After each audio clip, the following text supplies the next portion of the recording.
Hi, everyone. Thank you for being here. We hope you all who's in Northern California is staying safe following the earthquake that struck off the coast earlier today, and really appreciate your commitment to still join in our webinar today. Welcome to our first webinar of December for the California Child and Adolescent Mental Health Access Portal, CalMAP.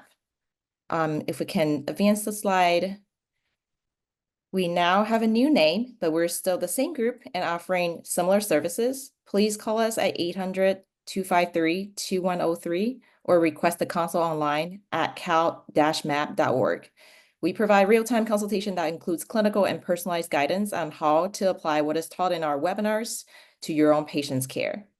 And also we have a new webinar program this year that now offer new and more educational content, including a core curriculum, live webinars, and on-demand webinars.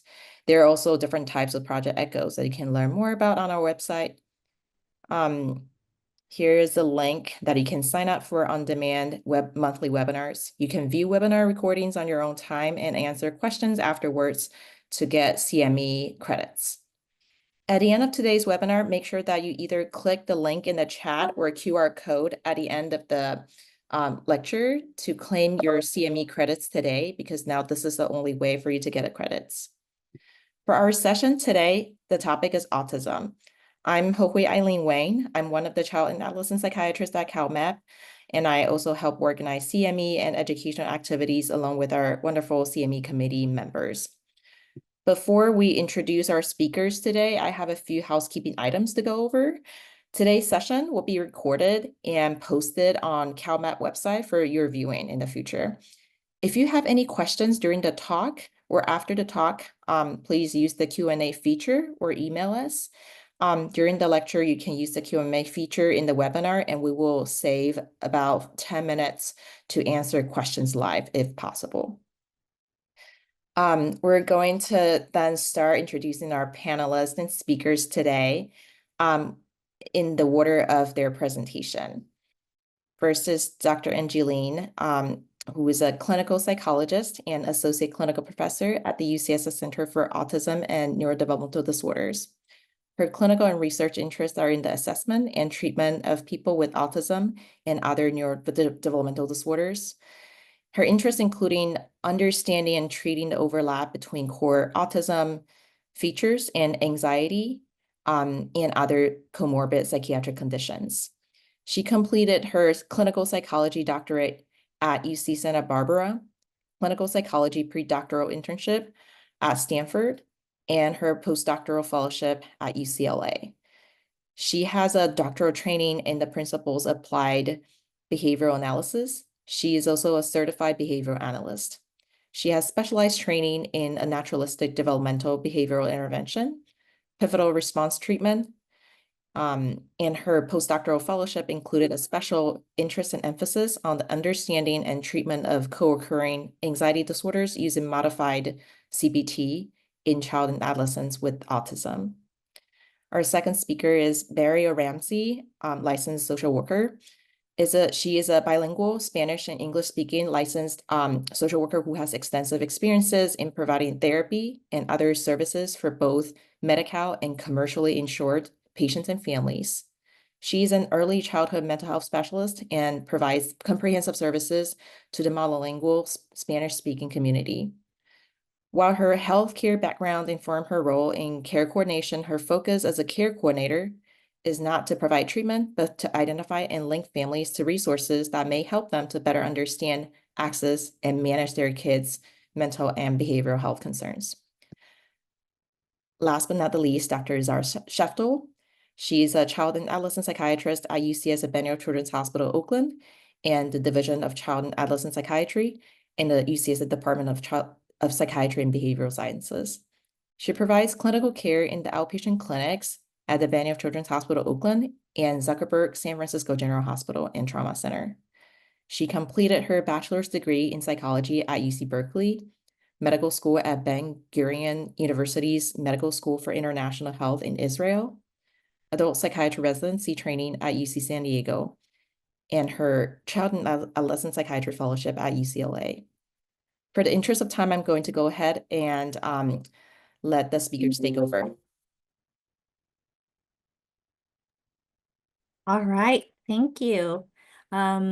So I'm going to go ahead and get started. This is just our disclaimer that we do not have, we have no financial relationships or interest to disclose. And I wanted to go over our learning objectives for today. We want to enhance guiding pediatricians and PCPs to refer families for evaluation and treatment. So that'll be the first portion of the webinar. And then the second part will be to review the resources and support for patients with ASD and their families. And the last part would be with Dr. Szeftel, discuss pharmacological treatment of psychiatric comorbidities in children and adolescents with ASD. So for this first part, we want to go over just what are the core diagnostic criteria for autism. And as many of you know, that starts, there's one piece which is about deficits in social communication and social interactions. So that includes differences in social emotional reciprocity, integration of nonverbal communication, and then difficulties developing, maintaining, and understanding relationships. And the second part you need to have the diagnosis are what are called these restricted and repetitive behaviors and interests.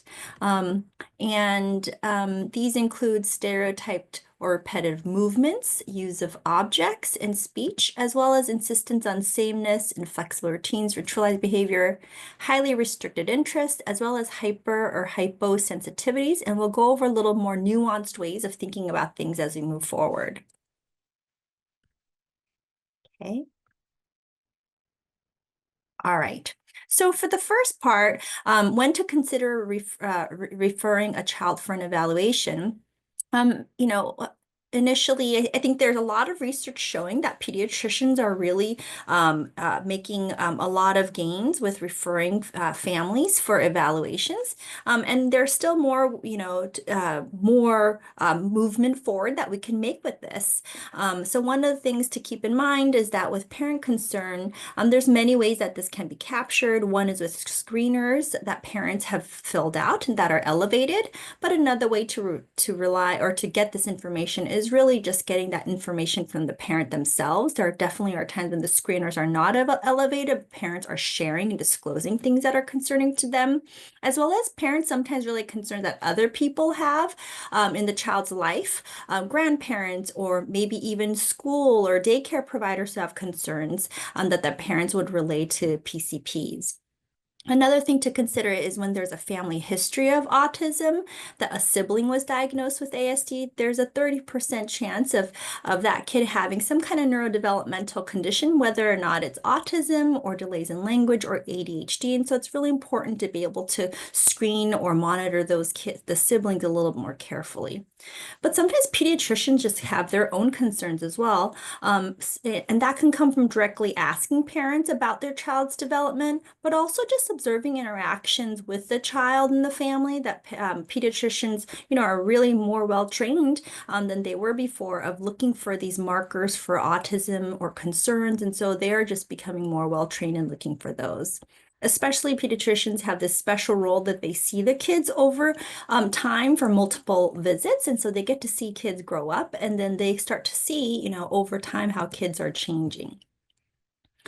There are some pitfalls. There's a lot of information. Screeners can be helpful, but also there are times where screeners, might not be that sensitive. And those are times when, pediatricians and PCPs can just really ask and inquire and use their own observations as well to help them make this judgment. And there's research showing that non-English speaking, racial minorities, and lower income families, they're less likely to be screened. Also, some of these screeners are less accurate for girls than in boys. And then these screeners might not capture the more nuanced and subtle early signs of autism. So those are things to keep in mind why it's important for pediatricians to be on the lookout, but also really just kind of inquiring and asking questions about children's development. Oh, good that. Okay. So some things, here, what I wanted to share here is that, with proactive pediatrician diagnosis, there is a delay that's still captured in the field where there seems to be delay from the first conversation with the pediatrician with the diagnosis of autism. That's about 3 years. And so we want to close that gap. Intervention by the first 2 years can make a greater impact in social communication gains. And so we want to get these kids in as young as possible. For some, it might be that, it's really unclear what's happening for the child. And so active monitoring might be something that the pediatrician, the family think is what's needed in that moment. And we want to make sure that if there is a wait to refer for evaluations, that there are more frequent follow-up visits, interact with the kid and check in with parents that they want to see a milestone met, so that there's kind of a clear indication, okay, if I haven't seen this behavior, arise by this point in time, I really want to refer the family to get an evaluation. Pediatricians can also consider other level 2 screeners that more specifically screen for autism versus just capturing developmental delays. Some other nuanced signs for PCPs and pediatricians to consider that in the early years of up to 12 months, some of the things that parents bring up that are concerning are actually language delay and social concerns. Things like joint tension that parents are picking up on.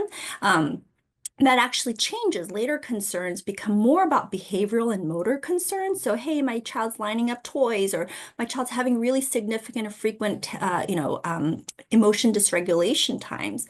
And so the behaviors and the concerns that parents bring up, they start to change over time. What I wanted to share here too was that, sometimes there might be a question of, is this autism or is this like intellectual disability or just global delays in development? I think the research is showing that for very early concerns when parents have concerns, that actually is more likely to be a concern for autism. Because what you see is that the core social fundamentals, they develop online very quickly. And so if they're missing, that's more of an indication of autism versus just a global delay. So again, just if parents are coming with concerns early on in this first year of a child's life, that's really a big red flag for, hey, something is off because there's something about that line. Here are some things to consider. There's 3 tricky cases that usually come up in thinking about diagnosis for kids. One is a kid who is talking and seems socially interested.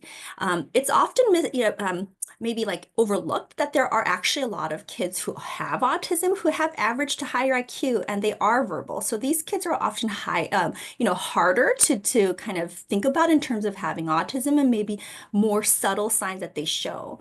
But what pediatricians and PCPs can look for is actually in conversation and interactions with the child, are you noticing there's a back and forth nature to the interactions? Are the kids building on what you say and do they seem interested in you? And so if you're noticing, hey, this interactions with this kid always feels a little one-sided or limited. Maybe they initiate a lot, they show things, they comment, but they're really not taking you into consideration, or they're really inconsistent or brief. And you find that you're doing all the work. They answer questions, but they're not really sharing information about their life with you, or what they share is very brief, or what they share has a very singular focus, like they're talking about their favorite cereal with you, but if you talk about other stuff, they're really not engaged. That's another sign of, oh, hey, that social communication and reciprocity is really limited, and that's a red flag. Another tricky situation that comes up in terms of diagnosing kids are girls, actually. For girls, the research is showing that do apply. You are seeing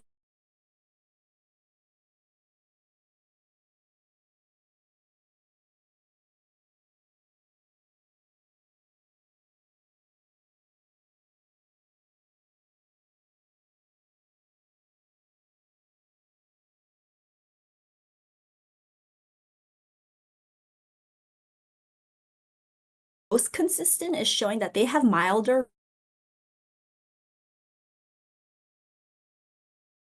showing it, and you're seeing it, although it's less like a parent. Sorry, my internet is slow. I hope you guys can hear me. I just got a sign. Um, and then socially, what you see with girls is that they are interested, but they have poor skills to maintain friendships, and they're left out by other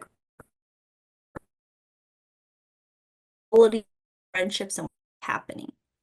And often girls receive a later diagnosis when the social demands are becoming more advanced.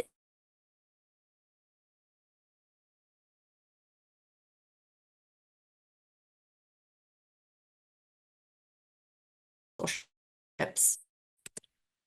Another tricky situation to think about in terms of diagnosis are kids are actually these repetitive behaviors and sensory differences. What you want to look for sensory differences in restricted repetitive behavior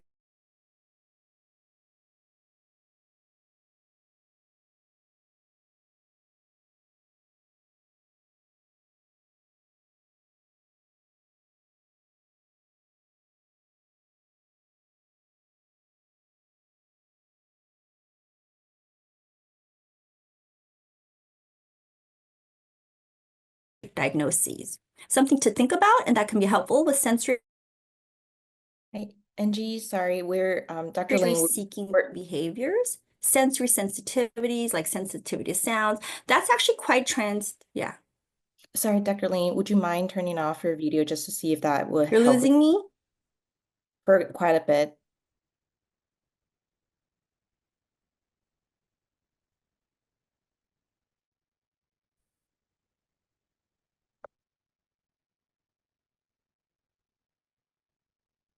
Okay. Hey, Let's try this and see if it's better. Thank you. is this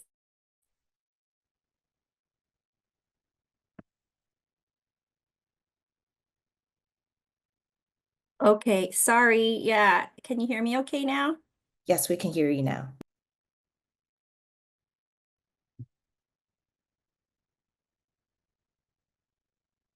Okay, good. Thank you. All right. So basically what I'm just trying to share is that, and then for restricted repetitive behaviors, we don't want to only focus on those motor behaviors. Those are actually happen more early on. The fixation, you want to look for fixation on parts of toys, not playing with toys as intended. For example, like this picture of ducks being lined up. These lower order RRBs, they're really present more early on in development. Later on in development, from preschool and on, you're going to see more higher order restricted repetitive behaviors. That's like things like insistence on sameness. That means like needing things to be the same or played in certain ways, verbal rituals, needing things to be said in particular ways, special interests, which you guys probably all familiar with, as well as a need to follow routines and schedules. Those happen later on in development. So keep in mind that developmentally, you're going to look for different things. All right. And then the other one is just different ways, different treatments and things to consider when you're guiding families to treatment. One, you really want to emphasize for families skills-based treatment with active practice.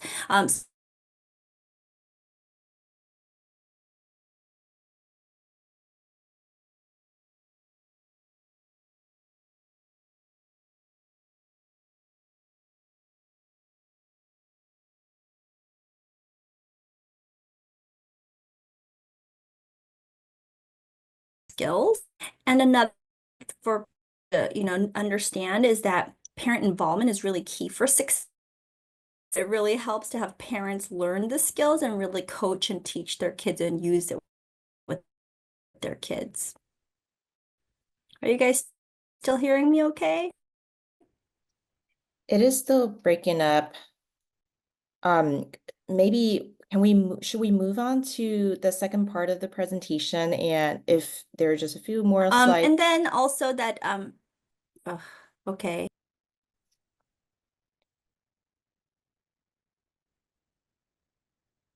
maybe we can move on with the second part of the presentation and come back to this. Maybe Dr. Lin and I can try to troubleshoot and see if we can call in. Yeah, sorry. Thank you so much. Dr. Lin, would you Yeah. mind advancing the slides? And then we'll come back to this part since it's so important. For now, let's get on to the resources and referral strategies. Okay, sounds good. Eileen, thank you. So a lot of the information that I'll be sharing about how to get evaluation and services for autism comes from this document that Sally Contral and I made, who's a psychologist, part of CalMAP. And this can be found via this link or next slide.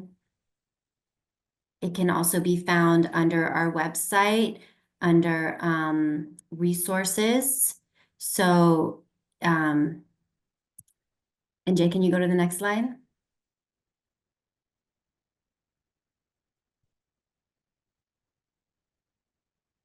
So it can also be found under provider resources, under the resources tab on our website.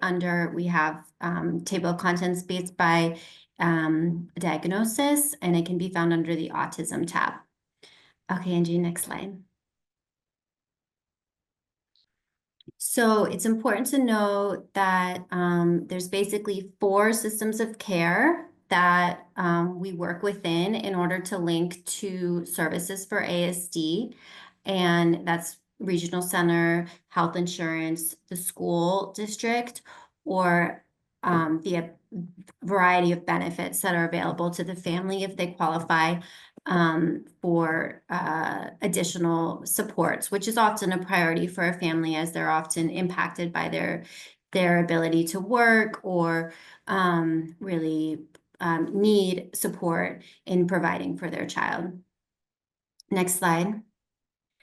So regional center is really a primary place to get evaluation.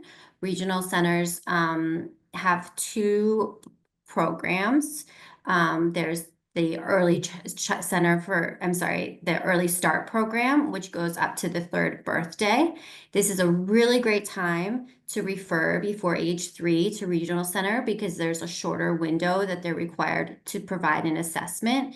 It also doesn't require a diagnosis to start getting services, and there's abundance of services available in the early start program. So like Enjey was saying, getting children in if you're seeing developmental delays before age 3, and then they will often help them get an ASD evaluation. The other way is once they turn age 3, they can get evaluation via regional center. There's a longer timeline and can take longer to get evaluated after their 3rd birthday. So I often recommend that families often pursue evaluation via insurance, which is required to provide a evaluation within 15 days. And that obviously is not always complied with, but it is supposed to happen. And then after their 3rd birthday, they can also get an evaluation via the school district, but that's specific for school-based services. So they need a medical evaluation and a school evaluation if they're pursuing school-based services. Okay, next slide.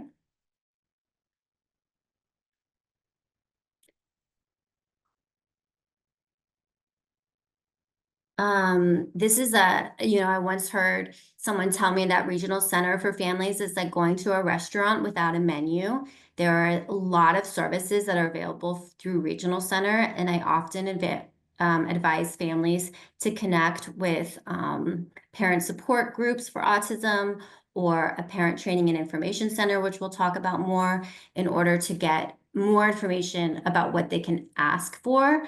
Families are often have to go in with information in order to be able to get linked to services. But some of the primary services available after age 3 are respite care, crisis intervention services, and then service coordination.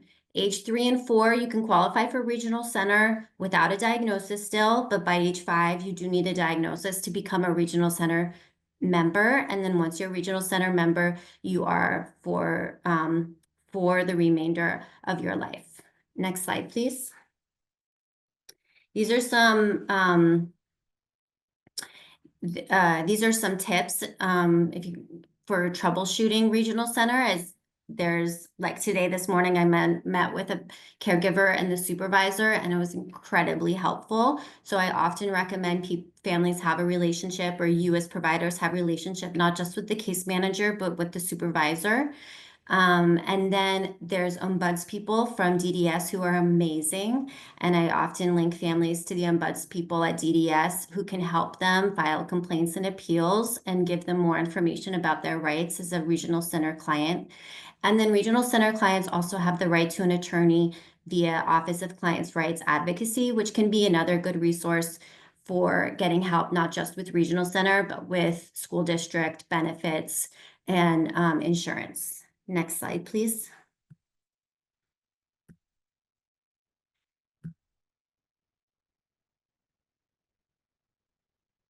Autism evaluation, as I mentioned, is available via insurance.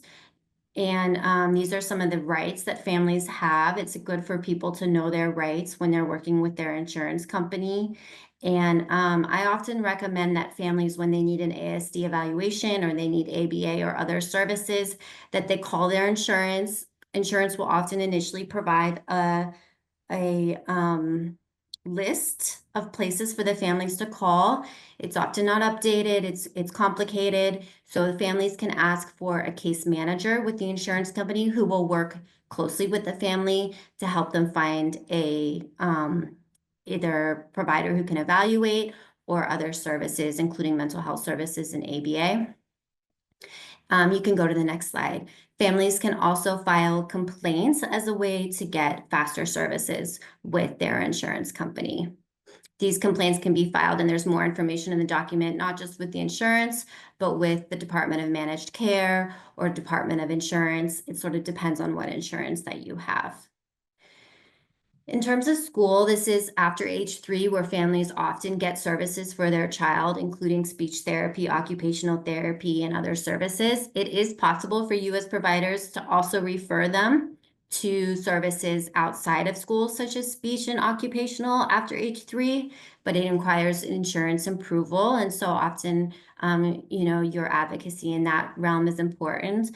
But going through the school, getting an IEP evaluation is often where families turn in order to get supports and services. In order to qualify for an IEP, it's important that the family identifies how it's impacting their child in a school settings, especially after age 5, in order for them to qualify for the services. So school districts provide services suspected of delay starting at age 3. They don't have to be enrolled in school. And the first step is to request an evaluation. You can go to the next, well, actually, let's stay here for a second. After requesting the evaluation, the school district has 15 days to respond with their plan for doing an assessment, and they have 60 days to complete the evaluation during the school year. So summers don't count. And once they have completed their evaluation, there will be an IEP meeting where they'll go over the results of the psychological evaluation. And this is a great time for you as providers to be involved, to review the psychological evaluation. And then from that evaluation, goals are determined, and based on those goals, services are identified.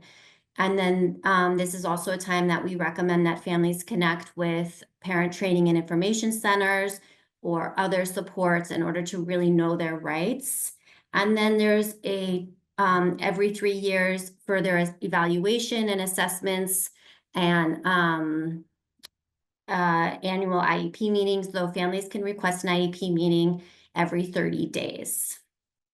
Okay, next slide. These are some examples of a lot of the services that are available. Again, it's important in the evaluation for the family to identify, and we have a sample copy of a letter on our website that you, as the provider, can also utilize or provide to the family. And it's important to identify all the areas that the family has concerns so that they're assessed. So for example, in order to get occupational therapy, you have to get an occupational therapy assessment.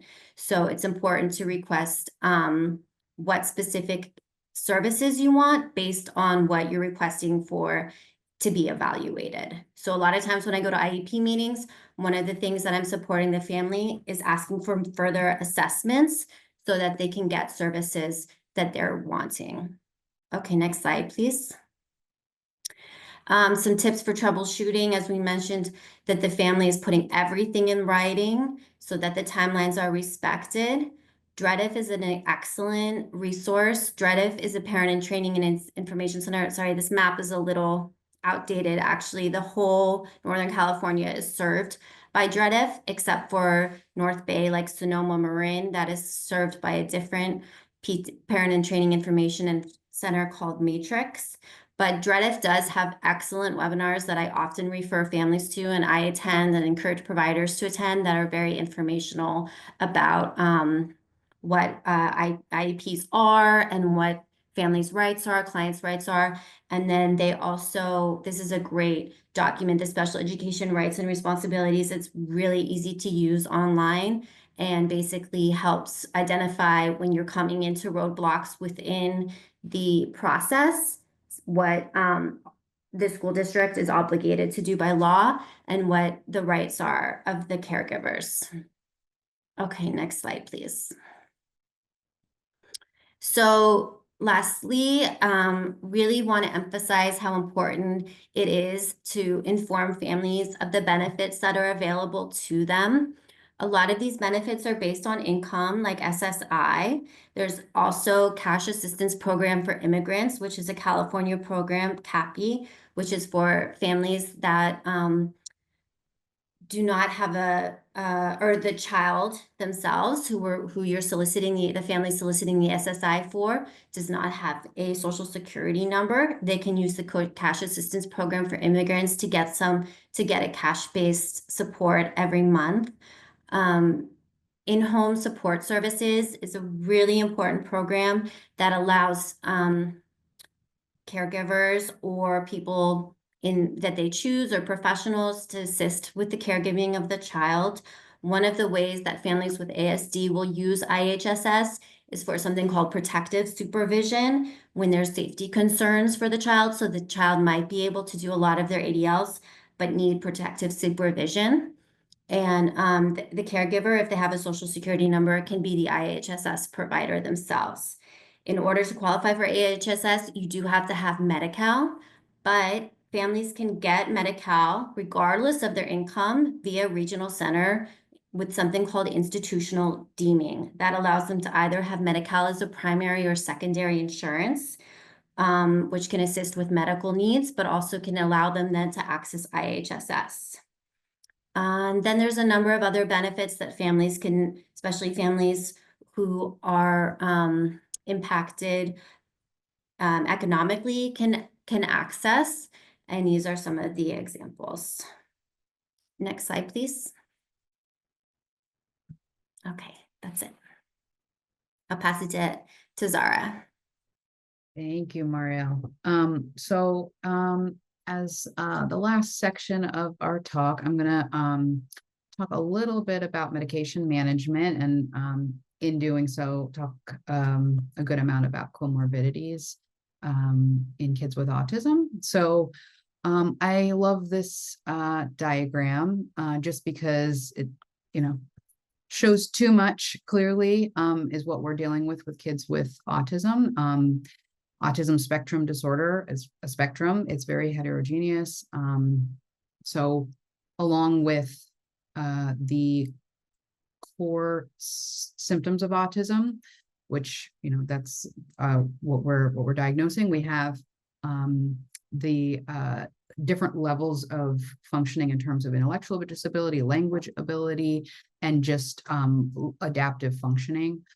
So you have a spectrum there. And then apart from that, you're considering medical diagnoses and psychiatric co-occurring, some people like to call them co-occurring disorders, just because it's not always the most clear picture when we're dealing with these kids. It's a multifactorial picture, and it's oftentimes not the clearest in terms of what's going on, and it does make diagnosis and treatment planning a little bit more complex for this group of patients.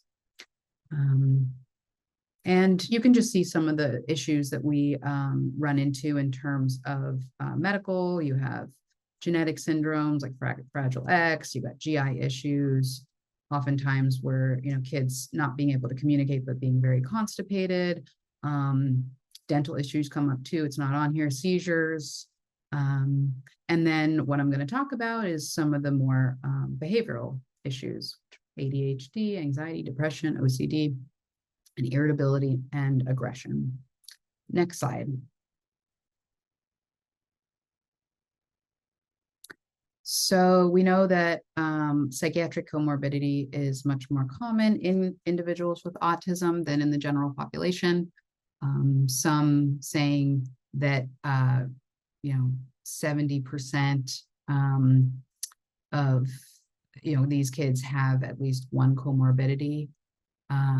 And this figure to the right, actually, just in following up with the last slide, it's from a very large Spark database from the Simmons Foundation. And in a recent paper, they compared kids with autism to their siblings as controls, which we know, like Enjey mentioned, they tend to have more neurodevelopmental issues than the general population. But you can get a sense from the this figure, just, what we're seeing here, especially when we look at ADHD, it's very high, it's 35%, anxiety disorders. We know intellectual disability, learning differences, sleep. These are all things that come up quite a lot. And even, 40% or more of these kids also, they have 2 or more comorbidities. So we're dealing with a lot of co-occurring issues. These prevalence rates, we're just seeing one on this figure, but they're inconsistent. It's very hard. Just that comes from the difficulty in diagnosing these co-occurring disorders. What makes this particularly difficult when we're dealing with kids with autism is it can be very hard to tell if the symptoms are related to autism or something else. And oftentimes people talk about the overshadowing of autism in terms of other psychiatric issues. So when you think about it, like irritability, something we deal with a lot with kids with autism, it's also a common symptom for depression or anxiety, and it can easily be attributed to the patient's autism. You assume that they have frustration in communicating and all that, but there can be more going on. The other way around also happens commonly. You have a kid diagnosed with anxiety. They seem to be really sensory sensitive and avoiding social situations. And just because of the degree of the anxiety and that being the focus, the underlying autism isn't always fully appreciated. And then we just know comorbid autism results in more severe autism symptoms. So we'll just see more, impairments in functioning. Next slide. It's been reported that more than 50% of patients with autism take some sort of psychotropic medication, and this percentage increases with age. Overall, we're dealing with a very limited, very sparse studies in terms of evidence for prescribing in this population. There's really small sample sizes, just pilot studies, and overall, even when they get results, they're very mixed. We definitely don't have any medications to treat the core symptoms of autism. And so we're treating comorbidities. And because of the difficulty in diagnosing, oftentimes diagnosing the comorbid psychiatric concerns, we're often using target symptoms, and that's what the studies have done as well. And so this is definitely not a perfect science. So our medications can be targeted at things like irritability and aggression. We know that's the FDA approved medication, but then also hyperactivity, anxiety in and of itself. And we usually are guided by data in the neurotypical population. We deal with way more side effects. That's one thing we definitely know in this population. These kids can't often tell us that they're dealing with discomfort. And so we do run into more behavioral issues. It's just hard to tell what's going on. And so our motto is start low and go slow. Next slide. So when do we consider medication? First, it's important to look at all the therapies and the services that the child is currently receiving. And Enjey and Marielle talked about these a little bit more, but ABA being the most common, and the recommendation is for ABA at home, especially for the kids that are less verbal, lower functioning, speech therapy, occupational therapy. These are also services at school, and if they're verbal, or if they are struggling more verbally, do they have a device to communicate? A lot of times that can help with frustration. And then looking at what Marielle talked about, the IEP, you can delve into the services and supports that they're getting. Can that be optimized? And then are they getting support from the regional center? And is the parent getting support? Oftentimes that's part of the picture. There's respite services that can be provided through the regional center. For higher functioning kids, there's other things to consider. Parent management training, CBT, social skills, all kinds of, there's lots of ways to support these kids. And so that's really the meat of what we're doing for them in a very just a multidisciplinary sort of way. And then after that being the most important, we look for medical causes. I mentioned before, GI, dental, seizures are common in these kids. And they're associated with more behavioral problems, especially in our kids that can't communicate. And then after that, psychiatric comorbidities, that's when we can kind of rule out everything else and see what we're left with, and then identify target symptoms. And in terms of, where the medications fall, even after considering the psychiatric comorbidities, you still want to look at, okay, can you modify ABA? Can you do anything therapeutically? And, our medications are really not a substitute for working with that. And so they're most effective adjunctively in combination with behavioral interventions. Next slide. So the most common comorbidity in kids with autism is ADHD. I always feel like it's interesting to mention that at one point you couldn't diagnose both together, and it was quite recent. It was before the DSM-5, and now it's thought to be the most common, with 30 to 40% at least of these kids having ADHD. And in kids with autism, we do notice more hyperactivity than true inattention. And this may be because with the restricted and repetitive interests, they're more preoccupied and appear more distracted, but it's not, not looking exactly like what we appreciate in ADHD and neurotypical kids. And then, our options are stimulants and non-stimulants in terms of medication. Next slide.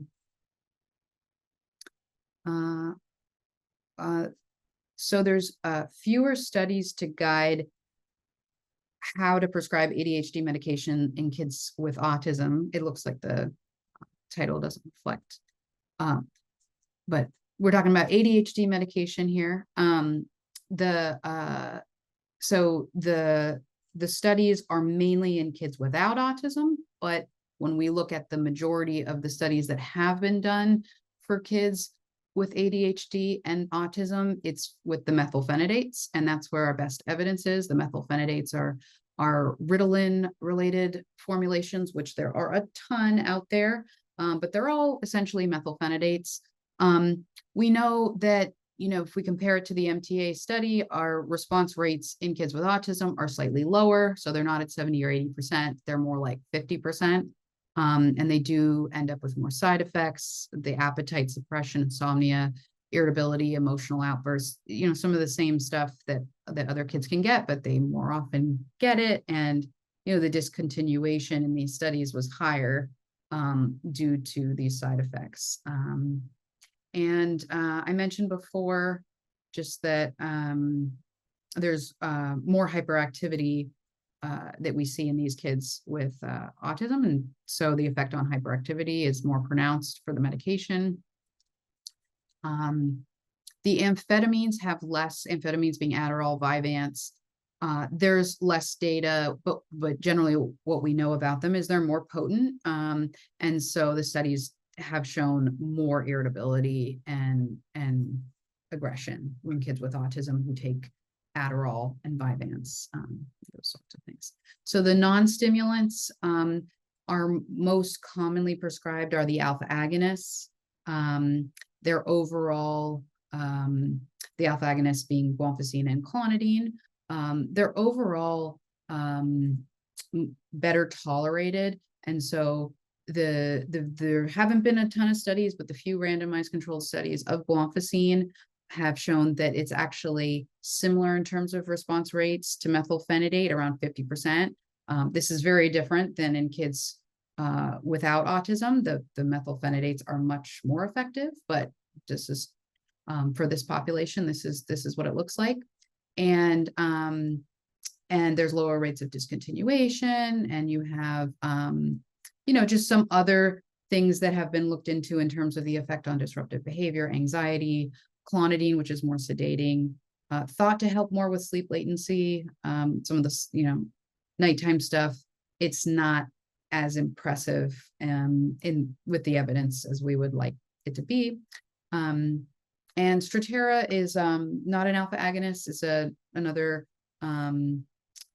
non-stimulant, but used less often. It's probably third line.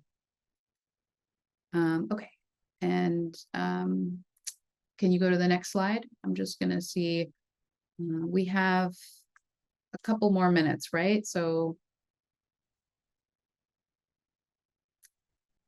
yeah, after Dr. Szeftel, we'll also turn the mic back to Dr. Lin, just so Dr. Lin can finish the therapeutic part too. Okay, let me go more quickly here. So I was going to talk about anxiety, depression, and OCD. Overall, internalizing disorders are harder to diagnose because of the difficulties with communication. But anxiety can be a huge driving factor for worsening symptoms of autism, which we see. The SSRIs are our first line. I'll talk about those on the next slide. If you could go to the next slide.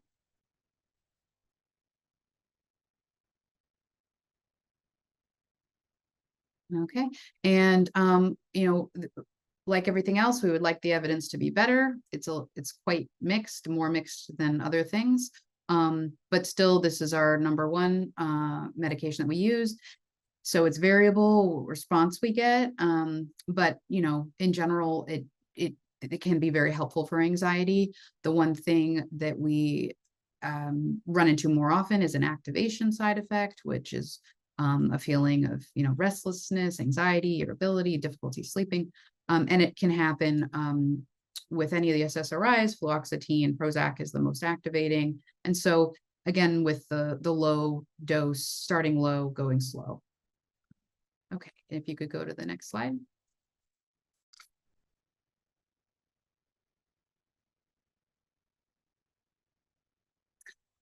So this one, I think that in terms of being like something you run into probably more often than anything else, and parents coming in very overwhelmed, irritability, aggression, and self-injury are a huge reason that we get referrals in psychiatry, and that safety concerns come into your office as a PCP. And I think that the main thing here is that you see the disruptive behaviors. They're very concerning and problematic at home and at school, but it is oftentimes much harder to understand what's going on below the surface. And what can be very helpful in terms of approaching these patients is starting with a functional behavior analysis. Can be done through an ABA provider at school or at home, and they really look for triggers and reinforcers for behavior and start there. So trying to find an explanation essentially. And these are, this is more common in our kids that can't communicate as well. And so you're really trying to be a detective. You rule out the medical and psychiatric issues, the things that you can manage from the medical side to help them be in less distress. And then the psychiatric comorbidities, as I discussed earlier. And then after this, if this is really, you've done all these things, then it's when you consider an antipsychotic. You can go to the next slide.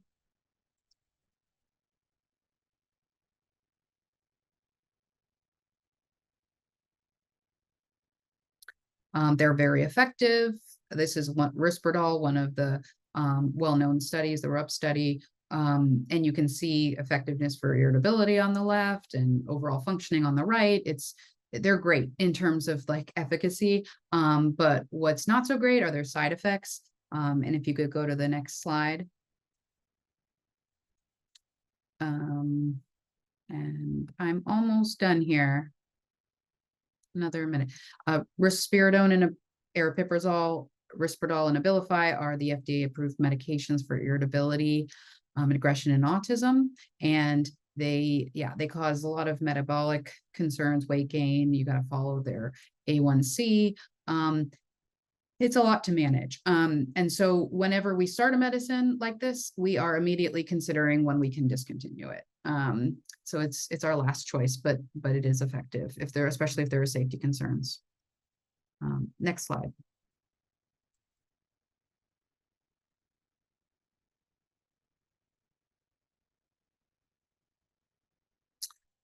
This is the last, just the thing that I think, again, in primary care, you run into a ton, sleep wake disturbances, difficulty falling asleep, getting up in the middle of the night, kind of wandering around or getting up early, just all sorts of different sleep problems. And they really start in kids with autism very young.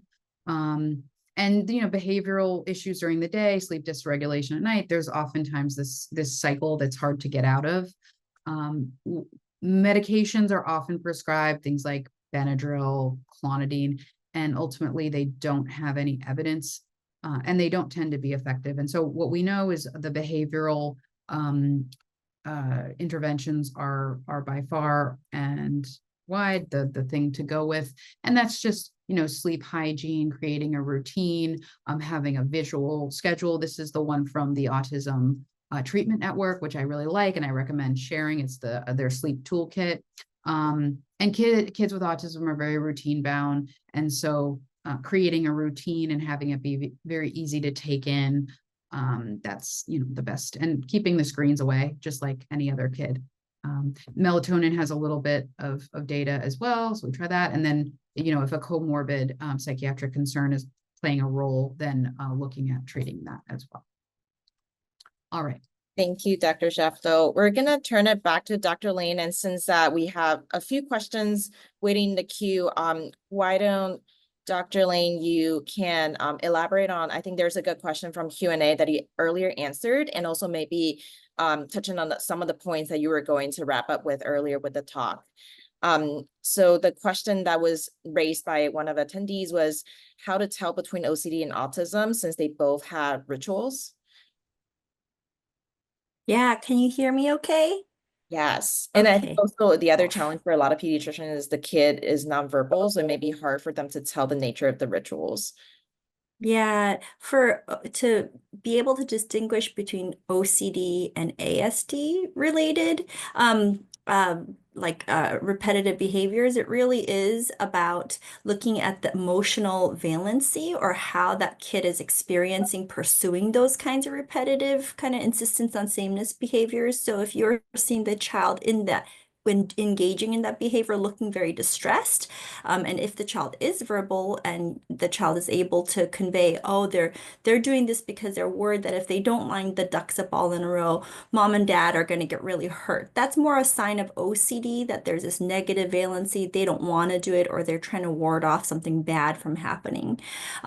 But it's more ASD or autism, like if it's more that the child is engaging in those behaviors and they're enjoying it, it seems seem soothing for them, but they do get upset if you disrupt them from engaging in those behaviors. And so that would be the difference, is that emotional valency, seeing how they look as they're engaging in that behavior. But, kids with ASD will get very upset if you stop them from, let's say, lining up those ducks, or you disrupt the lineup of the ducks. Does that help? Yeah, definitely. That really helps clarifying. And is there any additional information that you wanted to share with the audience, since we had some internet disruption? Yes, sorry. My last 2 points were just about treatments, and I think I was saying that really kind of like the takeaway message is really, you want to really inform parents, regardless of, from young age to kind of up to elementary school age, or even up to adolescence, that there should be some kind of parent involvement happening, so that kids are getting support from their caregivers to use and practice skills, and that there is ABA out there, and ABA is applied behavior analysis. It's the science of learning and teaching in very explicit ways. It's the basis of behavioral therapy, but applied behavior analysis goes a step further, and they're studying like the effect of that behavior. They're collecting data. But ABA is used for all kids. It's not only for autism. That's an artifact of insurance, actually, and it's not just for problem behaviors. And there's two different approaches to ABA for autism and ID and kids who have developmental delays. And that's discrete trial training and naturalistic developmental behavior interventions. And they have different approaches. Discrete trial is the one that maybe we're more traditionally familiar with, where it's very structured, and it's almost like kind of teaching kids skills in a very kind of simplified way, taking away all kind of distractions and really teaching in trials, right? Whereas a NDBI, or the naturalistic approach, is different. It's more modern, it's more contemporary. There's a lot of research that shows it's effective, but it is taking into account development and teaching in very natural ways through play, but you are still using behavioral principles.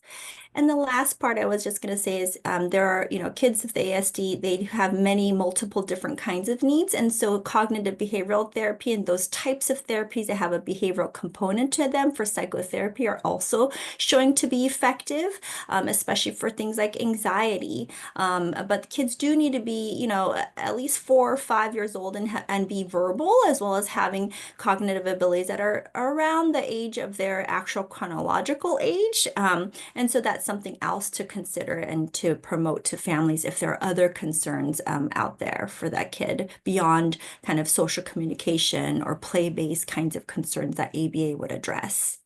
So that's all I was going to share. Thank you. Thank you for our speakers for reviewing this very important topic for us. And it's really helpful, as the rate of autism diagnosis is definitely on the climb. There are a few more questions, and as we're going through some last questions, most of them have been answered in chat. I recommend you all to look at the answer and questions too on Q&A. They're really helpful in terms of how to do referrals to regional center. A pediatrician and PCP can do a referral. And there's also another referral route is for the patient and family to self-refer, but both are active, and then you can use either one of them. And then also our specialist, Marielle, answered the questions about what resources are available for family who have a hard time with school services, and also is institutional deeming for applying Medi-Cal only for autism or other conditions. And Marielle had answered that it should be an option for all regional center clients. Any other questions? Oh, there's one question about medication. What is the youngest age you will consider starting an alpha agonist for a child with autism with severe aggressive behaviors? And this may be for Dr. Szeftel. Yeah, I mean, there's no, I think about it. I mean, the age is hard because you're like looking for a hard stop, but in general, these medications are approved, I believe, down to 6. And so kindergarten age is where I'm thinking 0 to 5, early intervention is when you maximize all the behavioral ways that you can support the child at home and at school. Ideally, they are at school even before the age of 5, and getting all the IEP services that Marielle talked about. And then when things really feel like they are not working, and if you're dealing with problem behaviors, than around kindergarten age is usually sometimes before on a case-by-case basis. But again, these children can't tell us how they feel a lot of times when we start a medicine. And so we're oftentimes adding something that gets more confusing. So. Right, thank you. And we're at time. Thank you all again for joining our webinar today. Hope you all stay safe. Our next webinar will be on December 19th on the continuous topic of school resources and IEP with our specialist, Melanie Callan. Thank you everyone for your participation. We'll see you in 2 weeks.